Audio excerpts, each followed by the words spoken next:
Hi, so in this video we're going to be looking at inverse functions and the original functions and their graphs and the relationship between the two. I have a video on how to find the inverse function if you want a video on that, but for now we're just looking at the graphs.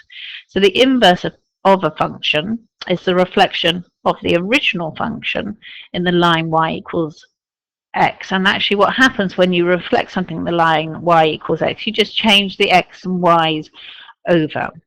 And because of that, your range for your original function will become the domain for the inverse, and the range for the inverse function will become the domain for the function, because what you've done is just swapped your input as one output and your output as one's input.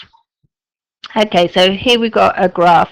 Now, you haven't covered this yet, I don't think, but this is the graph of the exponential function and its inverse, which is ln of x, which is a natural logarithm. But for now, it doesn't matter. What matters is that the two functions, the function's inverse is the reflection in the line y equals x.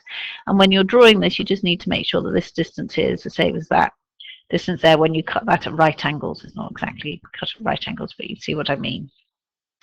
Okay, so the domain for this function, our function, hopefully you can see that's what values of x we can have. And this goes on up there and this carries on up here. And hopefully you can see you can have all values of x.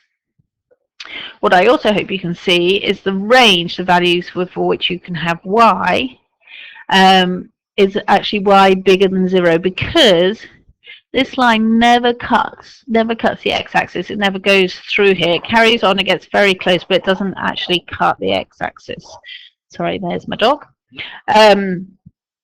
So when we take the inverse and the graph, we swap over the domain and range. So when we look at this one, hopefully you can see the domain now is all values of x bigger than 0. So there's nothing over this side for the inverse. And the range is all values of y, because actually this goes on down here, so you can have the y's down there. This creeps up over here, so you've got the y's up there. So can you see we've swapped the domain and the range when we look at the inverse and the original function.